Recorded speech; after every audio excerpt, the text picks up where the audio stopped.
नमस्कार, आप देख रहे हैं वीआईपी न्यूज। मैं शकील साजिद। बढ़ते हैं खबरों की ओर। राज्यसभा चुनाव के लिए कांग्रेस पार्टी के दोनों प्रत्याशी रायपुर पहुंच चुके हैं। आज मुख्यमंत्री निवास में कांग्रेस विधायक दल की बैठक हुई। बैठक में मुख्यमंत्री भूपेश बघेल सहित लगभग सभी विधायक मौजूद रहे। केवल स्वास्थ्य मंत्री टीएस सिंहदेव बैठक में मौजूद नहीं थे। बताया जा रहा है कि सिंहदेव दिल्ली पंजाब के दौरे पर हैं। इस बैठक में विधायकों के साथ राज्यसभा के लिए पार्टी के दोनों उम्मीदवारों का परिचय कराया गया। भेंट मुलाकात के बाद दोनों प्रत्याशी विधानसभा के लिए रवाना हुए। विधानसभा में दोनों प्रत्याशियों ने अपना नामांकन दाखिल किया। इस मौके पर मुख्यमंत्री भूपेश बघेल, प्रदेश प्रभारी पीएल पुनिया सहित अन्य लोग मौजूद थे।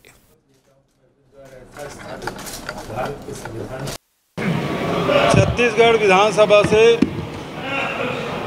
2 सदस्यों को राज्यसभा के लिए निर्वाचित होना है। कांग्रेस के अधिकृत प्रत्याशी श्री राजीव शुक्ला जी, श्रीमती रंजित रंजन जी ने कांग्रेस के अधिकृत प्रत्याशी के रूप में नामांकन भरा और 3 सेट में नामांकन हुए। हमारे विधायक सब प्रस्तावक के रूप में उपस्थित थे। चूँकि कांग्रेस के यहाँ 71 के बहुमत है और अब 3 बजे तक के नामांकन का समय, अभी तक के तो और दूसरा नामांकन आया नहीं है, लेकिन जो निर्वाचन आयोग की जो प्रक्रिया है उसका पालन करना है। 3 बजे तक के कोई नामांकन आता है तब चुनाव की स्थिति होगी, अन्यथा अनपोज की स्थिति बन गई। क्योंकि अपर हाउस है, अपर हाउस में पूरे राष्ट्र की जो समस्या है, देश के अंदर की समस्या भी है और देश के बाहर की समस्या, विदेश के संबंध है, रक्षा नीति, सब में चर्चा होती है। तो हमारे तरफ से दोनों सदस्य यहाँ से निर्वाचित होकर जाएंगे और चूँकि पहले भी इनका अनुभव रहा है लोकसभा सदस्य के रूप में, राज्यसभा सदस्य के रूप में, मंत्रिमंडल के सदस्य के रूप में लंबा अनुभव है, तो मैं समझता हूँ इसका लाभ मिलेगा। बीजेपी प्रत्याशियों का विरोध कर रही है, कह रही है कि परदेसिया है। भारतीय जनता पार्टी की नीति अलग अलग जगह अलग अलग होती है। अभी उत्तर प्रदेश में आज ही 7वें प्रत्याशी के रूप में आंध्र प्रदेश या तेलंगाना के व्यक्ति को उन्होंने कैंडिडेट बनाया है। तो यहाँ उनके अलग नज़रिया है, उत्तर प्रदेश में उनके अलग नज़रिया है। मैं पुराने उदाहरण नहीं देना चाहूँगा। वर्तमान में भी निर्मला सीतारमण जो वित्त मंत्री हैं, वो पहले कहाँ से राज्यसभा गई थी? मध्य प्रदेश से। क्या वो मध्य प्रदेश की रहने वाली है? तो राज्यसभा में इस प्रकार से हर राजनीतिक दल, और कांग्रेस तो राष्ट्रीय पार्टी है और अनेक राज्यों से कैंडिडेट भेजते रहे हैं। ये पहला उदाहरण नहीं है। ये बात सही है कि लोग अपेक्षा कर रहे थे कि छत्तीसगढ़ के भी कोई कैंडिडेट जाए, तो इस समय नहीं हुआ, अगले समय करेंगे। छत्तीसगढ़ की 2 राज्यसभा सीटों के लिए आज नामांकन भरा गया। राजीव शुक्ला और रंजीत रंजन ने विधानसभा में आज अपना नामांकन दाखिल किया। इस मौके पर मुख्यमंत्री भूपेश बघेल, प्रदेश प्रभारी पीएल पुनिया सहित अन्य लोग बड़ी संख्या में मौजूद थे। नामांकन दाखिल करने के बाद रंजीत रंजन ने वीआईपी न्यूज से खास बातचीत की। स्थान को करने के लिए अभ्यर्थी के रूप में नाम निर्देशित हूँ। ईश्वर की शपथ लेती हूँ कि मैं विधि द्वारा यथा स्थापित भारत के संविधान के प्रति सच्ची श्रद्धा और निष्ठा रखूंगी और मैं भारत के समृद्ध अखंडता का रक्षण करती हूँ। रंजीत रंजन जी हमारे साथ हैं, उन्हीं से बातचीत करेंगे। मैम, क्या कुछ प्राथमिकताएं रहेगी छत्तीसगढ़? देखिए, प्राथमिकता पार्टी तय करेगी। मेरी प्राथमिकता लोकतंत्र की सबसे बड़ी पंचायत होती है राज्यसभा और लोकसभा। हम पूरे देश के संविधान को बनाते हैं, कानून बनाते हैं, अमेंडमेंट करवाते हैं, पूरे देश के मुद्दे उठाते हैं, जिसमें महंगाई है, बेरोजगारी है, पेट्रोल डीजल के प्राइस है, युवाओं के मुद्दे हैं, किसानों के मुद्दे हैं, महिलाओं के मुद्दे हैं, आपकी नौकरी से जुड़े हुए मुद्दा है, दुकानदार के पेट से जुड़ा हुआ मुद्दा है, आंगनवाड़ी से जुड़ा हुआ मुद्दा है। तो मुझे लगता है ये तमाम मुद्दे हैं और छत्तीसगढ़ के लिए मैं खुद कह दूं कि मैंने ये महसूस किया है तो जल्दी होगा। मुख्यमंत्री साहब तय करेंगे, यहाँ के लीडरान तय करेंगे और जो जिम्मेदारी छत्तीसगढ़ की सदन के लिए देंगे उसको बखूबी निभाऊंगा। मैम छत्तीसगढ़ के जो पैसे बचे हैं केंद्र सरकार नहीं दे रही है, उसको लेकर पहल करेंगे क्या आप? ये मुख्यमंत्री साहब जाने। तो देख सकते हैं रंजीत रंजन जिनका साफ तौर पर कहना है कि वो जो छत्तीसगढ़ के मुद्दे उसको प्रमुखता से जो है राज्यसभा में उठाएंगी। कैमरा पर्सन होरीलाल साहू के साथ खोमन साहू, VIP न्यूज़, रायपुर। छत्तीसगढ़ की 2 राज्यसभा सीटों आज नामांकन भरा गया। राजीव शुक्ला और रंजीत रंजन ने आज विधानसभा में अपना नामांकन दाखिल किया। इस मौके पर हमारे सहयोगी होमन साहू ने राजीव शुक्ला से खास बातचीत की। भारत के संविधान पर सच्ची श्रद्धा और निष्ठा रखूंगा और मैं भारत की संप्रभुता और अखंडता को क्या प्राथमिकताएं रहेगी सर? प्राथमिकता ही रहेगी कि छत्तीसगढ़ का विकास जो केंद्र सरकार से मदद है वो और आनी चाहिए, वो उठाएंगे। संसद के मुद्दे उठाएंगे, किसान और मजदूरों की समस्याएं, खाद की समस्या और जो नक्सल प्रभावित क्षेत्र हैं उनमें और विकास के लिए केंद्र सरकार पैसा जारी करे, ऐसा प्रयास रहेगा। कई बार लास्ट सवाल है सर, कई बार ये देखा जा रहा है कि केंद्र सरकार राज्य सरकार के पैसे नहीं दे रही, उसको लेकर क्या पहल करेंगे? 5,000 करोड़ जो बाकी है GST का वो मिलना चाहिए। तो ये थे राजीव शुक्ला जिनका साफ तौर पर कहना है कि जिस तरीके से केंद्र सरकार छत्तीसगढ़ सरकार के पैसे को नहीं दे रही है उसको लाने की पहल वो जो खुद ही करेंगे। कैमरा पर्सन होरीलाल साहू के साथ खोमन साहू, VIP न्यूज़, रायपुर।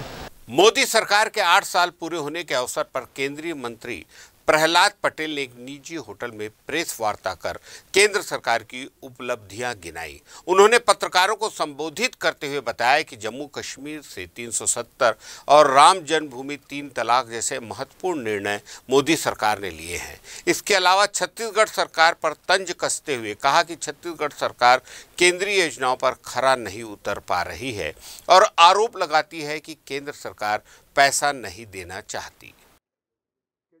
मंत्री प्रहलाद पटेल जी,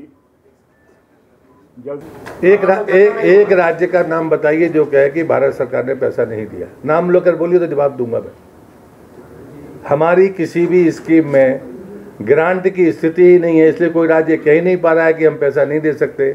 आपके पास मैचिंग ग्रांट नहीं है तो आप पैसा ड्रा नहीं कर पा रहे। ड्रा करने के मामले में किसी पर भारत सरकार पर आरोप नहीं लग सकता, क्षमा करिए। और मैं कह रहा हूं कि हमारी सरकार मध्य प्रदेश में है, वो शिवराज जी के आने के पहले वहां पर नल जल योजना की जो प्रोग्रेस थी वो 23-24% थी, लेकिन 2 साल के भीतर वो राष्ट्रीय एवरेज के पास आ गए, 43% पे पहुंच गए। ऐसा नहीं है कि हम किसी के साथ भेदभाव करते हैं। मैं 1 और 2 जून को छत्तीसगढ़ कांग्रेस कार्यशाला का आयोजन करने जा रही है। इस मौके पर करीब 250 से अधिक आमंत्रित लोग इस कार्यशाला में शामिल होंगे। कार्यशाला को लेकर मोहन मरकाम का बयान भी सामने आया है। उन्होंने कहा कि राजस्थान के उदयपुर में चिंतन शिविर पर हुए निर्णय अब राज्य में किस तरीके से लागू करना है, इसको लेकर 2 दिनों तक कार्यशाला का आयोजन किया जा रहा है। इसमें मुख्यमंत्री भूपेश बघेल सहित करीब 250 नेता शामिल होंगे। 1 जून और 2 जून को कार्यशाला आयोजित की गई है, जिसमें हमारे माननीय मुख्यमंत्री जी PL पुनिया जी के साथ साथ सभी हमारे विधायक, मंत्रिमंडल के सदस्य, जिला पंचायत अध्यक्ष, महापौर, AICC मेंबर शामिल होंगे। और उदयपुर संकल्प शिविर में जो संकल्प पारित किया गया है उसको छत्तीसगढ़ में कैसे क्रियान्वित किया जाए उस पर चर्चा होगी और जो भी संकल्प है उसको हम छत्तीसगढ़ में लागू करेंगे। चाहे 50% से कम 50% जो 50 साल से कम लोगों को संगठन से लेकर अन्य पदों में लेना, इन सब बातों के साथ साथ एक पद में एक व्यक्ति 5 साल तक ही रह पाएगा। ऐसे कई संकल्प हैं जो छत्तीसगढ़ में उनको लागू किया जाएगा।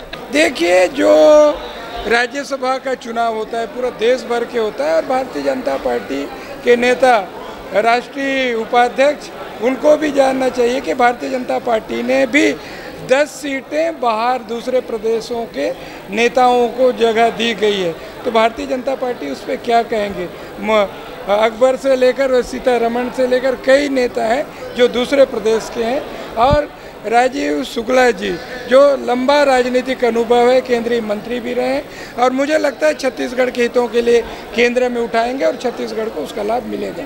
ग्राम पंचायत अमसेना के सरपंच राजेश्वरी कमल डहरिया और उनके पुत्र की मनमानी इन दिनों थमने का नाम नहीं ले रही है। सरपंच के हिटलरशाही तानाशाही रवैये से परेशान ग्रामीण पंचायत के उप सरपंच गोलू देव दीवान बघेल के नेतृत्व में पंच सहित बड़ी संख्या में ग्रामीणों ने आज नगरीय प्रशासन मंत्री डॉक्टर शिव कुमार डहरिया और रायपुर रेंज के पुलिस आईजी ओपी पाल से मुलाकात कर सरपंच को पंचायत राज अधिनियम की धारा 40 के तहत बर्खास्त करने और ग्रामीणों के साथ की गई मारपीट गुंडागर्दी के तहत FIR दर्ज कर कार्रवाई की मांग की गई। ग्रामीणों ने मंत्री शिव कुमार डहरिया से शिकायत करते हुए बताया कि जब से सरपंच ने पदभार संभाला है तब से लेकर आज तक पद का दुरुपयोग कर रही है। पंचायत द्वारा निर्मित बाजार चबूतरा को तुड़वाकर अपने कब्जे में लेकर निजी वाहन पार्किंग बना लिए हैं। साथ ही सरपंच ने बलपूर्वक पंचायत के प्राचीन तेलिन तालाब की शासकीय भूमि पर अतिक्रमण कर मकान बनाकर संयुक्त परिवार निवासरत है। सरपंच ने पंचायत के भाटापारा क्षेत्र में भी करीब 2 एकड़ शासकीय भूमि में भी अतिक्रमण कर अपने कब्जे में रखे हुए हैं। वहीं सरपंच और परिवार का आतंक इतना है कि कोई भी ग्रामीण खुलकर विरोध नहीं कर पाते। जो हिम्मत करके सामने आते भी तो उन्हें कई तरह की धमकियां भी दी जाती है। वहीं मंत्री डहरिया ने ग्रामीणों के सामने उच्च अधिकारियों को फोन कर तत्काल जांच कर कार्रवाई करने के निर्देश दिए हैं।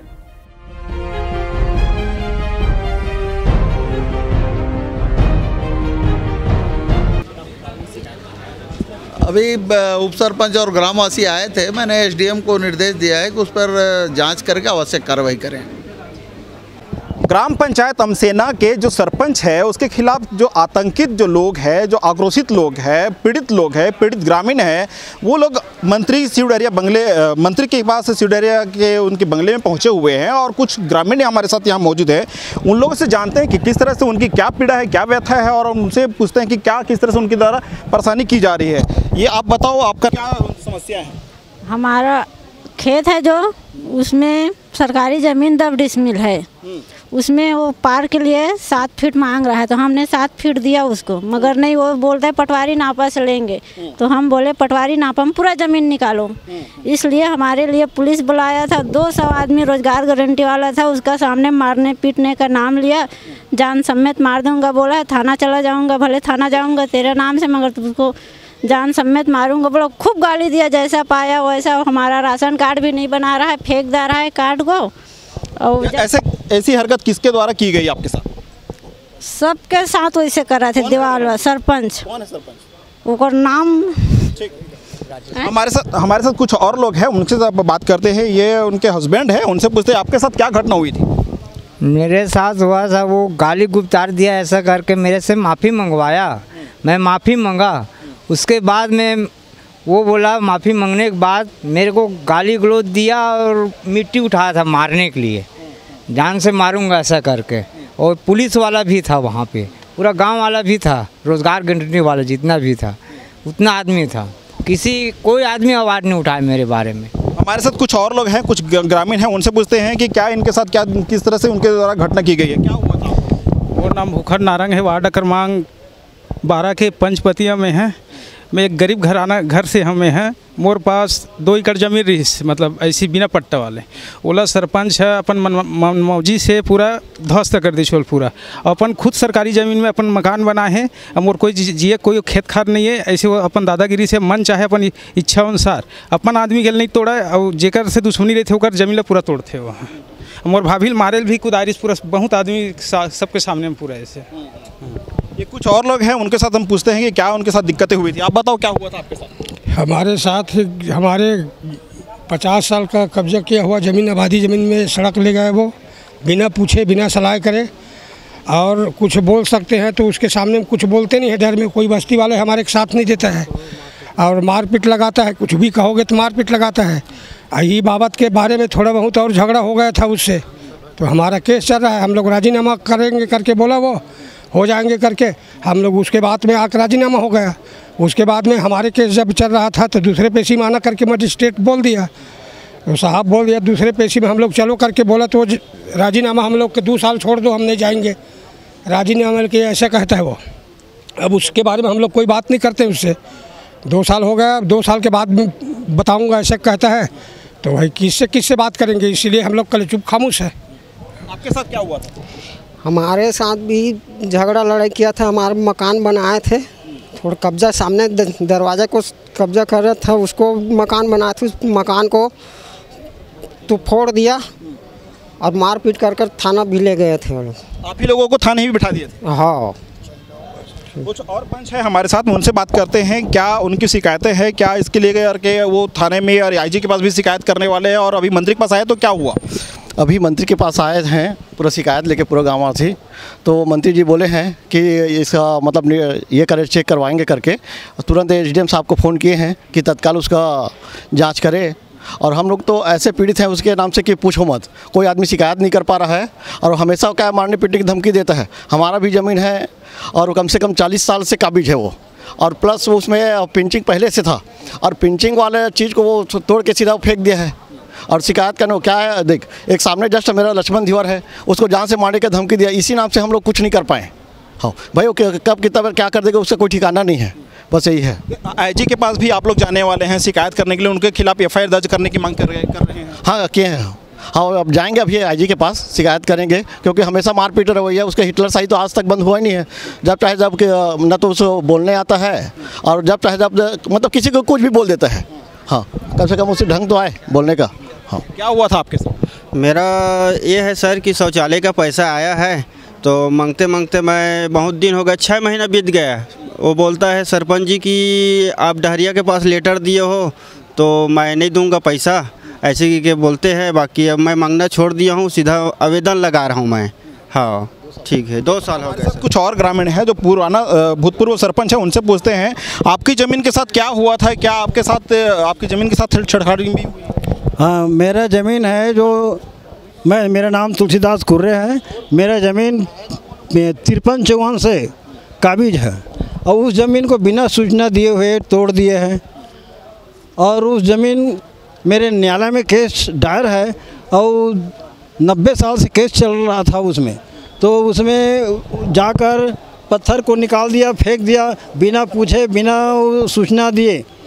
उसके बाद तहसीलदार से कार्रवाई हो चुका है। कोई ग्रामीण अगर शिकायत करता है तो आके कार्यालय में पेश हो, कोई उस दिन शिकायत नहीं किया। अरे सरपंच अपने मनमाने बलबूते की तरह से पूरा पत्थर फेंक दिया है और बोलोगे तो जान से मार देंगे ये धमकी देता है। डर में हम लोग नहीं बोलते, हमारे गांव कोई आदमी नहीं बोलते हैं। इस प्रकार का उसका अंत तक फैल गया है। और कुछ भी लोग हैं उनसे पूछते हैं कि क्या इनके साथ हुआ था? जी मैं खीरलाल ढीडी मेरा नाम है। मैं वार्ड नंबर 11 ग्राम पंचायत अमसेना का निवासरत एक गरीब परिवार से बिलोंग करता हूँ। मेरे परिवार के साथ बहुत पहले उन्होंने मारपीट और झगड़ा झंझट भी किए थे। थाना में रिपोर्ट था, कोर्ट में भी केस चल रहे हैं और धोखा दे करके राजीनामा होंगे करके हमारे बड़े पापा और हमारे घर परिवार के सदस्यों को बरगला करके साइन करवा लिया है। और अब वो एक पक्ष हमारा साइन हो गया राजीनामा में, तो उसका केस बंद हो गया और हमारे केस अभी भी चल रहा है। वो राजीनामा के लिए तैयार नहीं, हमें बेमतलब परेशान कर रहे हैं। दूसरी बात, हमारे गली आने जाने की जो गली है, मुख्य पुरानी रास्ता है, उसको अभी भी भाड़ी लगा के रोक के रखे हैं, जिसमें हमारा आवागमन अवरुद्ध हो गया है। तो देखा आपने कि किस तरह से इतने बड़ी संख्या में लोग पहुंचे हैं और शिकायतों का पूरा अंबार लेकर के पहुंचे हुए हैं। अब देखने वाली बात यह होगी कि कितनी जल्दी उस पर कार्रवाई होती है और कितने जल्दी इसमें क्या पुलिस प्रशासन और शासन के द्वारा किस तरह से क्या कार्रवाई होगी, देखने वाली बात होगी। कैमरामैन अमीन कुरैशी के साथ चमन प्रकाश, वीआईपी न्यूज़, रायपुर। एक दिवसीय प्रवास पर राजनांदगांव पहुंचे भाजपा के राष्ट्रीय उपाध्यक्ष रमन सिंह ने बघेल सरकार पर तंज कसा है। उन्होंने कहा कि यहां से बाहरी लोगों को राज्यसभा में भेजकर कांग्रेस ने छत्तीसगढ़ियों का अपमान किया है।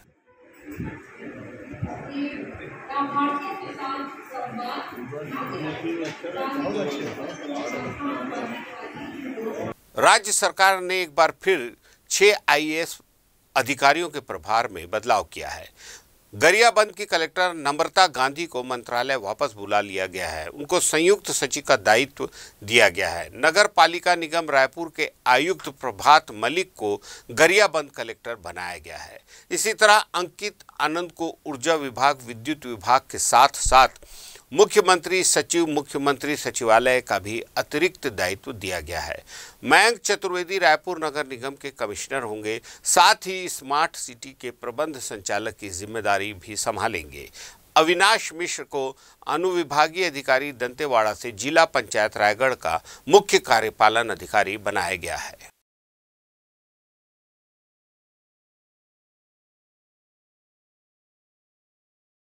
राजधानी रायपुर में प्रधानमंत्री आवास दिलाने के नाम पर गरीबों से लाखों रुपए ठगने का मामला सामने आया है। ये तो शहर में आए दिन धोखाधड़ी के अनेकों मामले दर्ज होते हैं, लेकिन इस बार आरोपियों ने खुद को रायपुर नगर निगम का अधिकारी होना बताया और गरीबों से मकान दिलाने के नाम पर लाखों रुपये वसूल लिए। महीनों बीत जाने के बाद भी जब लोगों को मकान नहीं मिल पाया, तब उन्हें अपने ठगे जाने की जानकारी हुई, जिसके बाद शहर के तेलीबांधा थाने में मामले की शिकायत दर्ज कराई गई है। जानकारी देते हुए Raipur civil line CSP Virendra Chaturvedi ने बताया कि आरोपी राहुल और उसके साथियों ने प्रत्येक लोगों से 70,000 रुपये की वसूली की। अब तक 8 लोग इस पूरे मामले में शिकायत दर्ज करा चुके हैं। उन्होंने बताया कि मामले में कार्रवाई करते हुए एक आरोपी राहुल को गिरफ्तार किया गया है और पूछताछ कर आगे की कार्रवाई की जा रही है। राहुल चंद्राकर और विजय के द्वारा अपने आप को नगर निगम का अधिकारी बताकर प्रधानमंत्री आवास योजना में आवास प्रदान करने हेतु 70,000 रुपये के हिसाब से 8 मकानों का मकान दिलाने की बात कह के उनसे 5 लाख रुपए जो है ले लिए गए थे और इसमें बाद में उसको मकान नहीं मिला और इस संबंध में जब उसके द्वारा रिपोर्ट की गई तो ना ही ये नगर निगम के कोई अधिकारी थे और इनके द्वारा इस प्रकार की धोखाधड़ी की गई, जिस पे थाना तेलीबांधा में 420, 406, 34 भारतीय दंड विधान के तहत अपराध पंजीबद्ध करके विवेचना में लिया गया, जिसमें राहुल चंद्राकर आरोपी जो है उसे पुलिस हिरासत में ले लिया गया है। माननीय न्यायालय के समक्ष प्रस्तुत किया जाएगा और दूसरे आरोपी विजय की तलाश की जाएगी। राजधानी रायपुर के तरुण नगर इलाके स्थित एक घर में आज सुबह दंपति की लाश मिलने से सनसनी फैल गई। बताया जा रहा है कि मृतक दंपति कुछ महीने पहले ही शादी हुई थी और तरुण नगर इलाके में किराए के मकान में रहा करते थे। पिछले 2 दिनों से इलाके में नहीं दिख रहे थे। आसपास के इलाके में जब दुर्गंध फैलने लगी तब आसपास के लोगों ने सिविल लाइन थाने में इसकी शिकायत दर्ज कराई। जानकारी देते हुए civil line CSP Virendra Chaturvedi ने बताया कि मामले में अपराध पंजीबद्ध कर लिया गया है और विवेचना की जा रही है। थाना सिविल लाइन क्षेत्र अंतर्गत तरुण नगर में के निवासी मजदूर रहमान के यहाँ किराए में एक दंपत्ति योगेश पटेल और नीना नायक रहते थे। पिछले 3-4 दिनों से उनके घरों में कोई भी हलचल नहीं थी। जब घर से दुर्गंध आने लगी तो आसपास के लोगों ने और मकान मालिक ने जब इस चीज़ों को देखने का प्रयास किया तो ये ज्ञात हुआ कि दोनों पति पत्नी के द्वारा फांसी लगा ली गई है। इस संबंध में थाना सिविल लाइन में उनके द्वारा रिपोर्ट की गई, जिस पर मर्ग सदर कायम करके जांच में लिया गया है और प्रारंभिक जांच में अभी तक के आत्महत्या की कोई वजह स्पष्ट नहीं हुई। दोनों योगेश पटेल जो है वो किसी प्राइवेट फर्म में काम करता था और दोनों ही स्थानीय रायपुर के निवासी हैं और किराए में मकान लेकर ये तरुण नगर में रह रहे थे। अभी इसमें जांच जारी है और जांच के बाद इसमें स्पष्ट हो पाएगा कि किन कारणों से इनके द्वारा आत्महत्या की गई है। दुर्ग जिला भाजपा ने नगर निगम की लचर कार्यशैली को लेकर 1 जून को एक बड़े प्रदर्शन का ऐलान किया है। इस प्रदर्शन की बड़ी बात यह होगी कि इसमें क्षेत्र के लगभग 5,000 से भी ज़्यादा नगरवासियों के शामिल होने का दावा भाजपा के द्वारा किया जा रहा है और इसका नेतृत्व राज्यसभा सांसद डॉक्टर सरोज पांडे करेंगी। आपको बता दें कि भाजपाइयों का शहर सरकार पर यह आरोप है कि पिछले 2.5 साल के कार्यकाल में केवल पुरानी चीज़ों को तोड़कर दोबारा बनाया जा रहा है और पेयजल की समस्या लगातार गहराती जा रही है। ऐसे ही कई तरह की समस्याओं को लेकर एक बड़ा हल्ला बोल प्रदर्शन दुर्ग जिला भाजपा के द्वारा 1 जून को निगम कार्यालय के समक्ष किया जाएगा।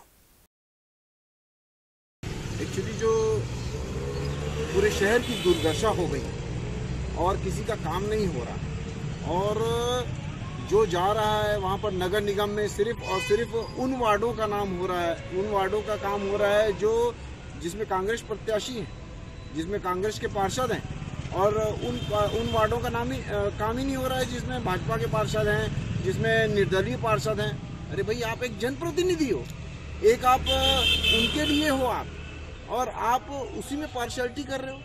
किसी में पानी जाना, किसी में नहीं जाना, कि कहीं रोड बनवाना, कहीं नहीं रोड बनवाना, ये कहाँ की ये एक जनप्रतिनिधि के और सब चीज़ों के ये ठीक नहीं है। ये एक देखिए 2.5 वर्ष हो गए निगम के इस कार्यकाल को, और दुर्ग शहर की जनता ने अपने महापौर को ठीक से देखा नहीं। सड़क, पानी, बिजली की मूल अवधारणा पे नगर निगम का कार्यशैली रखता है, किंतु इन तीनों विषयों में आप किसी भी वार्ड के नवीन क्षेत्रों में चले जाइए, सड़कों की गति बहुत दुर्दशा है। सड़कों की दुर्ग शहर में सफाई का हाल बेहाल है, अभी आपने 3 दिनों में देखा होगा। और पेयजल में कम से कम 500 बार 250 सालों में, मैं ये संख्या बेहद सोच के बोल रहा हूँ, कम से कम 500 बार शहर के विभिन्न क्षेत्रों में पेयजल आपूर्ति बाधित रही। इसके अलावा आवारा पशुओं पे नियंत्रण नहीं है, हमारे नौजवान काल कलवित हो रहे हैं उससे। यातायात की कोई दशा दिशा नहीं है।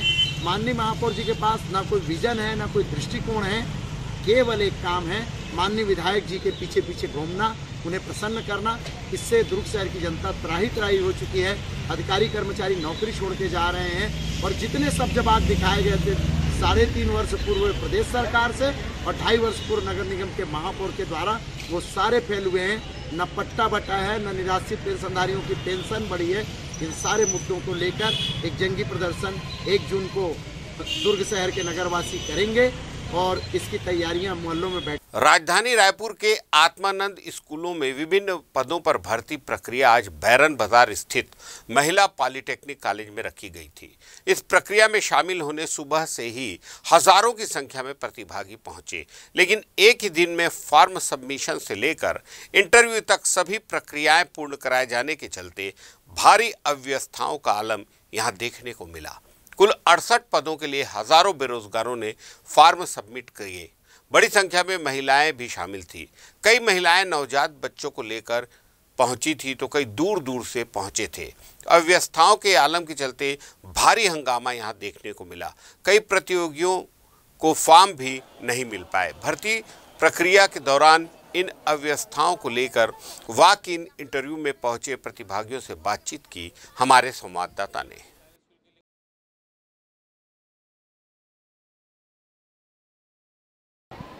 ये जो मेरे पीछे आप भीड़ देख रहे हैं, ये किसी मेले या किसी बाजार की नहीं है, बल्कि उन बेरोजगारों की है जिन्होंने यहाँ पर सहायक शिक्षक की जो भर्ती चल रही है आत्मानंद स्कूल के लिए, वहाँ पर भर्ती की प्रक्रिया में शामिल होने पहुँचे हैं। चारों ओर ये जो पॉलिटेक्निक कॉलेज है, यहाँ चारों ओर इसी तरह का माहौल दिख रहा है। चारों ओर जो उम्मीदवार है यहाँ पर पहुँचे हुए हैं, अपने अपने जो स्कूलों हैं वहाँ पर ये जो है भर्ती प्रक्रिया में शामिल होने पहुँचे हुए हैं। लोगों से बातचीत करते हैं। फॉर्म की समस्याएँ भी यहाँ पर सुबह से देखी जा रही है, पर्याप्त फॉर्म नहीं मिल रहे हैं, क्या कहना चाहिए? सर फॉर्म ऐसा है कि सुबह से आए और फॉर्म मिल ही नहीं रहे हैं लगातार, और 50-50 रुपये में मतलब बिक रहा था।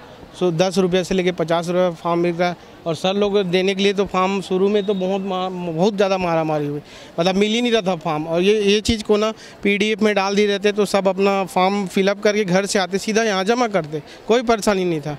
तो ये फॉर्म से संबंधित और पूरी व्यवस्था पूरा चिरमिराई हुई, कोई किसी प्रकार का कोई भी मतलब इंसानियत भी नहीं है, यहाँ पूरा शर्मसार है। बातचीत की आपने अधिकारियों से जो अंदर में थे, उनसे बातचीत की? जी बात तो की है, लेकिन कोई भी अधिकारी इस चीज़ के लिए जिम्मेदारी लेने के तैयार नहीं है। वो हर केवल दूसरे अधिकारी के ऊपर पोस्टपोन कर कि आप उनसे पूछिए, वहाँ जाके बात कीजिए। फॉर्म के लिए इतना मारामारी था कि हम चॉइस सेंटर में जाके 50 रुपये से खरीद के लाए हैं। हम यहाँ 7 बजे सुबह से लाइन लगे हुए हैं, ना हमको यहाँ पानी की व्यवस्था मिली अभी तक, ना ही हमको छांव का व्यवस्था है। हम सुबह से आके धूप में बैठे अपना फॉर्म फिल किए, उसके बाद हमको जमा करने के लिए भी 2 घंटे का लाइन लगना पड़ा है। तो यहाँ बहुत ज़्यादा अव्यवस्था है। आगामी परीक्षा में अनुरोध करते हैं कि इस प्रकार की असुविधा ना हो। ये आप देख सकते हैं, ये पूरे जो प्रतिभागी हैं यहाँ पर मौजूद हैं। सुबह से इसी तरह की भीड़ देखी जा रही है। 50-50 रुपए में तक लोगों को फॉर्म खरीदने पड़ रहे हैं। यहाँ पर मजबूरी है लोगों की कि आसपास फोटोकॉपी दुकान भी नहीं है, जिसकी वजह से 50 रुपए में उन्हें एक फॉर्म खरीदने पड़ रहे हैं। अब देखने वाली बात ये होगी कि आगामी परीक्षाओं में और क्या कुछ व्यवस्थाएँ सरकार करती है। कैमरा पर्सन अमीन कुरैशी के साथ अंकित मिश्रा की रिपोर्ट, VIP न्यूज़ रायपुर। ताज़ा तरीन खबरों के लिए देखते रहिए VIP न्यूज़।